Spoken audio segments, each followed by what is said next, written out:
Hello student, मैं हूँ रीना। आप देख रहे हो रीना एकेडमी चैनल। आप सभी का मेरे चैनल पर स्वागत है। मैं अपने आज के इस वीडियो में आपके लिए लाई हूँ एनसीईआरटी क्लास 5 हिंदी पुस्तक रिमझिम का लेसन नंबर 15 यानी पाठ 15, जिसका शीर्षक है विसन की दिलेरी। तो बच्चों, ये एक कहानी है। इस कहानी को लिखा है श्रीमती प्रतिभा नाथ जी ने। तो आइए सबसे पहले इस कहानी के हम कैरेक्टर को जान लेते हैं, यानी पात्र को जान लेते हैं।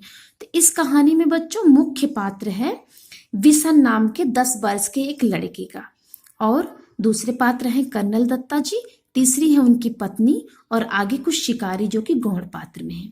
तो आइए बच्चों, हम इस कहानी को पढ़ते हैं। तो आप सभी बने रहे मेरे इस वीडियो के अंत तक। इस वीडियो के अंत तक आपको उस पाठ की संपूर्ण जानकारी देखने को मिलेगी। सुबह का समय था। पहाड़ों के पीछे से सूरज झांक रहा था। 10 वर्ष का विसन घर से बाहर निकला। वह रोज इसी समय इसी रास्ते से कर्नल दत्ता के फार्म हाउस पर जाता है। कर्नल दत्ता की पत्नी पढ़ाई में उसकी मदद करती है। तो बच्चों, सुबह हो गया था और पहाड़ों के पीछे से सूरज निकल आया था, और विसन जो कि 10 वर्ष का था, अपने घर से जो है रोजाना रोज डेली कर्नल दत्ता के घर पर जाया करता था, उनके फार्म हाउस पर, जहां पर कर्नल दत्ता उसको पढ़ाया करती थी।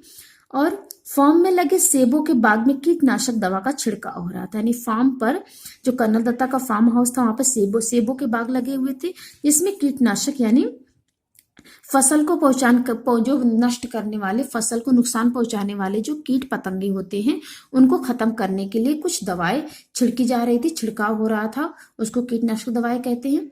और ये कीटनाशक दवाओं का छिड़काव जो सेबों के बाग पर बहुत ही तड़के यानी भोर में ही, बहुत जल्दी शुरू हो जाता था।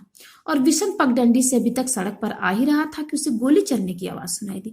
पगडंडी यानी गांव में जो कच्चे बने हुए रास्ते होते हैं मिट्टी के, उसको पगडंडी बोलते हैं। तो विशन पगडंडी पे चलता हुआ सड़क पर आने ही वाला था कि उसको गोली चलने की आवाज सुनाई दी।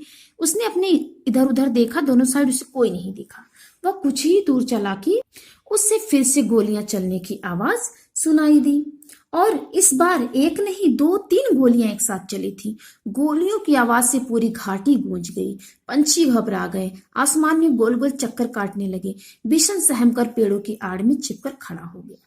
यानी बच्चों, जब विशन को अपने आगे पीछे कोई नहीं दिखा कि कहां से गोलियों की आवाज आ रही है, तो विशन फिर से आगे चलने लगा। लेकिन अब की बार उसे एक नहीं 2-3 गोलियों की आवाज सुनाई दी, और गोलियों की आवाज इतनी तेज थी कि वो आवाज पूरी घाटी में, यानी जिस रास्ते से चलता हुआ विशन आ रहा था, वहां पर पूरा जंगल और पहाड़ थे। तो वहां पर जो है पूरी आवाज गूंजने लगी गोलियों की। जो पंछी बेचारे थे, सब पेड़ पर बैठे हुए, सब घबरा गए, सहम गए, और पेड़ों को छोड़कर उड़कर आसमान में गोल गोल सा चक्कर लगाने लगे। विशन भी सहम गया यानी डर गया, और पेड़ों की आड़ में यानी पेड़ों के पीछे छपकर खड़ा हो गया। विशन जहां खड़ा था वहीं चुपचाप खड़ा रहा। तो बच्चों, ये देखिए, विशन ही छिपा हुआ खड़ा है। उसे वहां से सीढ़ीनुमा खेत और फलों के बाग सब दिखाई दे रहे थे। सीढ़ीनुमा खेत, तो बच्चों सीढ़ीनुमा जो खेत होते वो पहाड़ी एरियाज में, पहाड़ी इलाके में पहाड़ों को चारों तरफ से काट करके ढलावदार बनाया जाता, बिल्कुल सीढ़ी के आकार का। तो वैसा बना करके वहां पे खेती की जाती है, फलों के बाग लगाए जाते हैं। तो जहां पर विशन खड़ा था वहां से उसको सीढ़ीनुमा खेत और फलों के बाग दिखाई दे रहे थे, और खेतों में काम करते हुए किसान भी उसको साफ साफ दिखाई दे रहे थे। फसल तैयार खड़ी थी। सुबह की हल्की धूप में खेत सुनहरे दिखाई दे रहे थे। यानी जब सुबह सुबह की जो पहली धूप जब निकली थी, तो वो धूप जब खेतों में पके हुए फसलों के ऊपर पड़ रही थी, तो बिल्कुल स्वर्ण की भांति यानी गोल्डन कलर की हो गई थी, चमक रही थी। यानी जिस धातु का, गोल्ड का जिसका आभूषण बनता है, बिल्कुल वैसे ही फसल जो है सुनहरे कलर के दिखाई दे रहे थे। विशन भी सोच ही रहा था कि गोली किसने और क्यों चलाई होगी। तभी एक और गोली चलने की आवाज आई। एकाएक यानी अचानक से विशन को गोली चलने का कारण समझ में आ गया। यानी पहले तो विशन समझ नहीं पाया कि गोली कौन चला रहा, क्यों चला रहा है, उसकी कुछ समझ में नहीं आई। लेकिन जब गोलियां बार बार चलती ही जा रही, तो विशन को कारण जो है, यानी उसके पीछे का क्या कारण था, क्या वजह थी गोली चलने की, ये बात विशन को समझ में आ गई थी। जब फसल पक जाती है तो गेहूं के खेतों में दाना चुगने ढेरों तीतर आ जाते हैं। शिकारी इस बात को जानते हैं, इसलिए वे सुबह सुबह ही तीतर मारने चले आते हैं। यानी बच्चों, जब गेहूं के खेत में गेहूं की फसल जब पक जाती है, जब हो जाती है, तो वहां पे तीतर एक पक्षी होता है, एक प्रकार के बिल्कुल कबूतर की तरह कुछ मिलता जुलता सा होता है, भूरे भूरे कलर का। तो वे सब जो पके हुए खेतों में गेहूं के दाने को चुगने के लिए आते हैं। तो इस बात को जो शिकार करने वाले, पक्षी को मारने वाले जो शिकारी होते हैं वे सब जानते हैं, इसलिए सुबह सुबह वे तीतर का शिकार करने के लिए आ जाते हैं। पिछले साल भी शिकारी ने इसी तरह बहुत से तीतर मारे थे। कुछ तीतर तो वे उठा ले गए, बाकी को वहीं छोड़ गए। खेतों को काटते समय किसानों को बहुत से मरे और जख्मी तीतर मिले थे। यानी अब कि जो है बिशन वो अपने मन में सोच रहा था कि पिछले साल भी जो है बिशन देखा था, वो जानता था कि शिकारी सब आए थे और तीतरों को मारकर कुछ को ले गए, कुछ को वहीं छोड़ गए। तो जब किसान अपने खेतों को काट रहे थे वहां पे उनको बहुत से मरे और जख्मी तीतर मिले थे। बिशन ने सोचा कितना दुख पहुंचाने वाला काम करते हैं ये शिकारी। यानी बिशन को अपने मन में जो है अपने आप से ही वो बातें कर रहा था कि ये जो शिकारी है कितना बेकार काम करते हैं, इससे सभी को कितना दुख होता है। और बिशन को समझ में आ गया था कि शिकारी तीतरों पर गोलियां चला रहे हैं, इसलिए वह पेड़ों के बीच से निकलकर खेतों के किनारे किनारे चलने लगा। यानी पेड़ के पीछे से निकलकर बिशन खेत के किनारे किनारे चलने लगा। वह चलते चलते सोच रहा था कि इन शिकारियों को सबक सिखाया जाना चाहिए। यानी बिशन चल तो रहा था लेकिन वो अपने दिमाग में ही सोच रहा था कि इन शिकारियों को मैं सबक जरूर सिखाऊंगा, लेकिन उन्हें कैसे सबक सिखाया जाए यह उसकी समझ में नहीं आ रहा था। यानी बिशन जो शिकारियों को सबक सिखाना तो चाहता था, लेकिन कैसे सिखाए ये बात उसकी समझ में नहीं आ रहा था। तभी उसके पांव के पास सरसराहट सी हुई, यानी कोई चीज उसके पांव के पास से जा रही थी, उसकी समझ में नहीं आ रहा था। तभी उसने देखा एक घायल तीतर गेहूं की बालियों के बीच फंसा छटपटा रहा है। बिशन वहीं घुटनों के बल बैठ गया और उसने तीतर को पकड़ने के लिए हाथ बढ़ाया, लेकिन घबराया हुआ तीतर छिटक कर खेत के और अंदर चला गया। अर्थात बच्चों, बिशन अपने मन ही मन सोचता जा रहा था कि शिकारी को कैसे सबक सिखाए, उनके साथ क्या व्यवहार करे। तभी उसके पैरों के नीचे से तीतर जो है वो घायल था बेचारा तीतर, और वो जो है छटपटा रहा था, गेहूं की बाली के बीच फंसा। तो बिशन ने सोचा कि मैं उसको अपने घुटने के बल, यानी वो जो है बैठ गया जमीन पे और उसको उठाना चाह रहा था, लेकिन तीतर घबराया हुआ था और वो जो है और दूर खेत के अंदर चला गया। बिशन जानता था कि शिकारी इस तीतर को ढूंढ नहीं पाएंगे। यानी बच्चों, वो तीतर ऐसी जगह पर गिरा था जहां शिकारी जो है तीतर को ढूंढ पाना उनके लिए आसान नहीं था। इसलिए वो सोच रहा था बिशन की घायल तीतर को यहीं छोड़कर शिकारी सब चले जाएंगे और ये तड़प तड़प कर मर जाएगा। उसने स्वेटर उतारा और मौका देकर तीतर पर डाल दिया। तो स्वेटर में फंसने के बाद जो है तीतर वहीं रह गया। तो बिशन ने उसे पकड़ लिया और बिशन ने उसे अपने सीने से चिपका लिया और खेतों में से निकल पहाड़ी की ओर भागने लगा। वह इतना तेज चल रहा था मानो उसके पंख लग गए हों। अर्थात बच्चों, उस घायल तीतर को पकड़ करके जो है बिशन वो खेतों से निकल पहाड़ी वाले रास्ते से भागने लगा और इतना तेज चल रहा था ऐसे लग रहा कि वो उड़ के बस पहुंच ही जाएगा। कर्नल दत्ता के घर के रास्ते में एक तरफ गेहूं के खेत थे और दूसरी तरफ कंटीले तारों की बाड़। तो बच्चों, ये देखिए तीतर पक्षी है ये। तो कर्नल दत्ता के घर के रास्ते में जहां पर उसको जाना था बिशन को, वहां पर एक तरफ तो गेहूं के खेत थे और दूसरी तरफ कंटीले तारों से जो है उस खेत को जो है घेरा गया था। बिशन वैसे तो कंटीले तारों की बाड़ में से होकर निकल सकता था, परंतु इस समय वह दोनों हाथों से तीतर को पकड़े हुए था। तीतर को संभालना बहुत जरूरी था, इसलिए वह खेतों के साथ साथ छिप छिप कर चलने लगा ताकि शिकारी उसे देख न ले। अर्थात बच्चों, बिशन जो है कंटीले तारों से निकल तो सकता था, लेकिन उसके दोनों हाथ जो है तीतर को बचाने के प्रयास में थे, इसलिए वो तीतर को संभालना भी उसके लिए बहुत जरूरी था। और वो शिकारियों से छिप छिप कर चलने लगा जिस शिकारी उसको देख भी न सके। वह कुछ ही दूर गया था कि पीछे से भारी सी आवाज आई, लड़के रुक जा, नहीं तो मैं गोली मार दूंगा। लेकिन बिशन नहीं रुका, वह चुपचाप चलता रहा। तो वह आदमी दोबारा चिल्लाकर कहा, रुकता है या नहीं? तब तक जो बिशन था वो कंटीले तारों के पास आ गया था। उसका दिल तेजी से धड़कने लगा, मतलब उसका दिल घबराने लगा। आगे बढ़ना मुश्किल लग रहा था, यानी कठिन लग रहा था, लेकिन फिर भी वह रुका नहीं और ना ही उसने कोई जवाब दिया। यानी शिकारी की बातों का जवाब भी बिशन नहीं दिया और वो रुका भी नहीं। वो परेशान तो हो रहा था, घबरा रहा था, लेकिन फिर भी वो चलता ही चला गया। तभी बिशन को भारी भरकम जूतों की आवाज सुनाई दी जो तेजी से उसके पास आती जा रही थी। पीछे से आ रहा शिकारी गुस्से में जोर जोर से चिल्ला रहा था, मैं तुझे देख लूंगा, तू मेरा शिकार चुरा कर नहीं ले जा सकता। अर्थात बच्चों, वो शिकारी बिशन को डरा रहा था। बिशन के लिए आगे निकलकर भागने का रास्ता नहीं था। अगर वह सड़क से जाता तो शिकारी को साफ दिखाई दे जाता। इसलिए उसने खेतों के छोटे रास्ते से जाना तय किया। खेतों के आगे के रास्ते में कांटेदार झाड़ियां थी। बिशन उसी रास्ते पर घुटनों के बल चलने लगा। वह बहुत संभल कर चलने पर भी उसके हाथ पांव पर कांटों की बहुत सी खरोंचें उभर आई। खरोंचे से खून भी निकलने लगा। उसकी कमीज की एक आस्तीन भी फट गई। वह जानता था कि कमीज फटने पर उसे माँ से डांट खानी पड़ेगी। बस बिशन को इस बात का संतोष था। अब वह तीतर की जान बचाने में कामयाब रहा। अर्थात बच्चों, बिशन को बहुत सी परेशानियों का सामना करना पड़ा। उसे घुटनों के बल कांटेदार झाड़ियों पे ऊपर चलना पड़ा, जिससे उसके हाथ पांव में खरोंची आ गई, उसकी कमीज फट गई, उसका कपड़ा फट गया। उसको माँ से डांट खाने का भी डर था, लेकिन संतोष यानी सब्र इस बात का था कि उसने तीतर की जान बचा ली।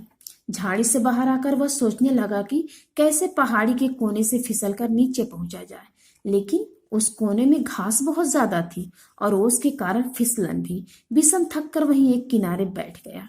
अभी वह बैठा ही था कि उसे पाँव की आहट सुनाई दी। पाँव की आहट यानी किसी के पाँव के कदमों से चलकर आने की आवाज। आहट सुनते ही वह उठकर दौड़ पड़ा। दौड़ते दौड़ते वह आधी पहाड़ी पार कर चुका था। उसके कपड़े पसीने से तरबतर हो गए थे, फिर भी वह रुका नहीं और किसी तरह कर्नल दत्ता के फार्म हाउस के पिछवाड़े पहुंच ही गया। अर्थात बच्चों, बिशन जो है बहुत ही ज्यादा मेहनत से दौड़कर भागने की वजह से उसको पसीने पसीने हो गए, लेकिन वो रुका नहीं और किसी तरह कर्नल दत्ता के फार्म हाउस के पीछे वाले हिस्से पर आ गया। पिछवाड़े दरवाजा खुला था। उसने ताड़ के पेड़ का सहारा लिया और फार्म हाउस के अंदर पहुंच गया। तीतर को वो बड़ी सावधानी के साथ अपने सीने से लगाए हुए था। फार्म हाउस में खामोशी थी, यानी वहां कोई भी बोल नहीं रहा था, कैसे कोई भी आवाज नहीं आ रही थी। बस रसोई घर से प्रेशर कुकर की सीटी की आवाज आ रही थी। मुर्गियां अभी अपने दड़बे में थी और गुलाबचंद सामने का बरामदा साफ कर रहा था। अर्थात बच्चों, गुलाबचंद जो था वो कर्नल दत्ता का नौकर था। अचानक कर्नल दत्ता का अल्सेशियन कुत्ता जोर जोर से भौंकने लगा। वह किसी अजनबी को देखकर ही इस तरह भौंकता था। बिशन समझ गया कि शिकारी इधर ही आ रहे हैं। अल्सेशियन कुत्ता यानी ये एक प्रकार के कुत्ते की किस्म है जो कर्नल दत्ता अपने घर पर उसको पाले थे। वो जो शिकारी को देखकर जोर जोर से भौंकने लगा था, तो बिशन को भी पता चल गया कि शिकारी बस आ गए हैं। उसने इधर उधर देखा ताकि वह तीतर को कहीं अच्छी तरह से छिपा सके। एक और सेट के नीचे बहुत सारा कबाड़ पड़ा था। उसी में एक टूटी टोकरी बिशन को दिखाई दे गई। ये ठीक है सोचते उसने तीतर को टोकरी में रखकर अपने स्वेटर से ढक दिया। घायल तीतर घबराया हुआ था, इसलिए वह चुपचाप पड़ा रहा। तीतर को छुपाने के बाद बिशन ने सोचा कि अब बाहर चलकर देखना चाहिए, पर वह शिकारियों के सामने भी नहीं पड़ना चाहता था, इसलिए उसने छत पर चढ़कर बैठना ठीक समझा। बिना सीढ़ी के छत पर चढ़ना उसके लिए बहुत आसान काम था। वह अक्सर इस सेट को ढलवा छत के सहारे ऊपर चढ़ जाता था। बिशन लकड़ी के खंभे पर बंदर की तरह छलांग लगाकर लटक गया और ऊपर की ओर खिसकते खिसकते छत पर जा पहुंचा। खपरेल की छत ढलावदार थी, इसलिए वह चिमनी के पीछे छिपकर बैठ गया ताकि वह किसी और को ना दिखाई दे, लेकिन वह स्वयं सब कुछ देख सके। अर्थात बच्चों, बिशन जो है तीतर को अच्छी तरह छुपा करके खुद जो है देखना चाहता था कि शिकारी क्या करने के लिए आए हैं, क्या बोल रहे हैं, कर्नल दत्ता क्या जवाब देते हैं। तो ये सब माजरा जानने के लिए वो जो है छत के ऊपर चढ़ गया, चिमनी के पीछे छिपकर बैठ गया।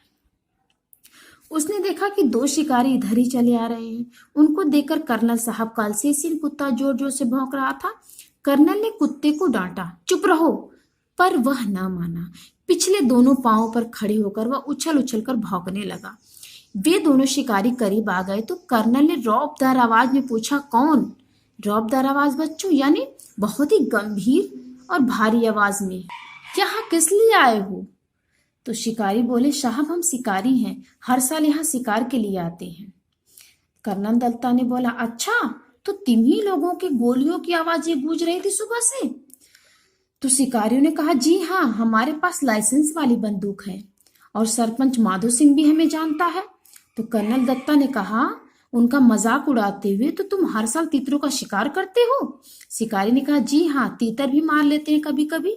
अभी अभी एक लड़का हमारे शिकार तीतर को लेकर आपके यहाँ आ छिपा है, हम उसे ही ढूंढ रहे हैं। तो कर्नल साहब ने पूछा, अच्छा, तुम जो इतने सारे तीतर मारते हो उनका क्या करते हो? शिकारियों ने जवाब दिया, सीधी सी बात है साहब, खाते हैं।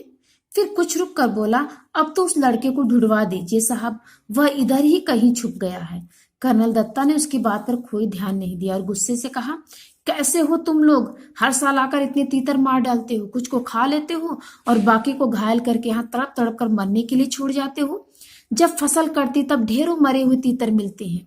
कर्नल दत्ता की बात सुनकर वे दोनों शिकारी कुछ घबरा गए। उन्हें उम्मीद नहीं थी कि कर्नल इस तरह उन्हें डांट देंगे। कर्नल दत्ता ने उन्हें इतना ही कहकर नहीं छोड़ा, आगे बोले, पक्षियों को मारने और उससे ज्यादा उन्हें घायल करके छोड़ने जाने में तो कोई बहादुरी नहीं है। अब तुम दोनों यहाँ से जा सकते हो, यहाँ तुम्हारा कोई तीतर वितर नहीं है। अब जाते क्यों नहीं, खड़े क्यों हो?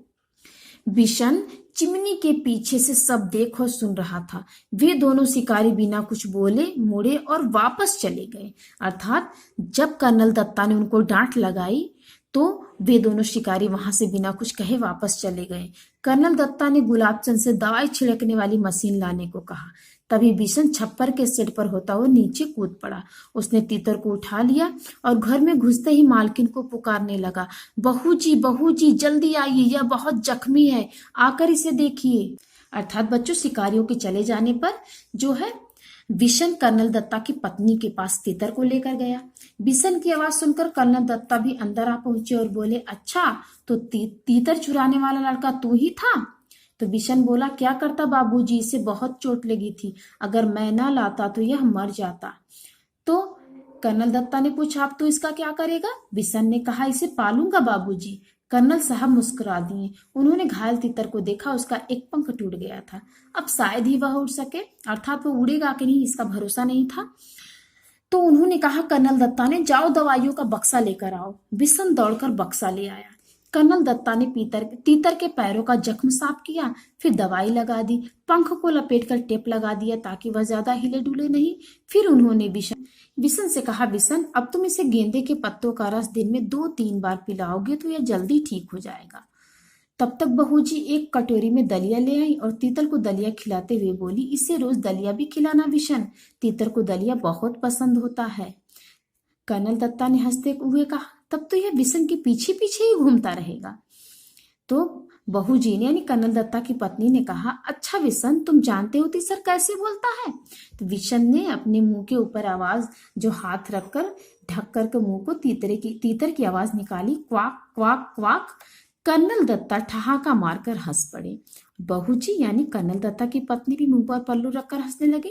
बिशन को हंसता हुआ हिरन की तरह छलांगे लगाता तीतर के साथ वहां से अपने घर की ओर भाग चला। अर्थात बच्चों, उसकी मरहम पट्टी करवाकर तीतर को क्या पसंद है, वो क्या खाता है, तीतर की आवाज निकालकर बहुत खुश होता हुआ जो है बिशन तीतर को अपने साथ लेकर के अपने घर वापस चला गया। तो बच्चों, ये रही कहानी और इसकी संपूर्ण व्याख्या। तो अब हम इसके प्रश्न अभ्यास को इसके पार्ट 2 में करेंगे। ओके बच्चों, थैंक यू।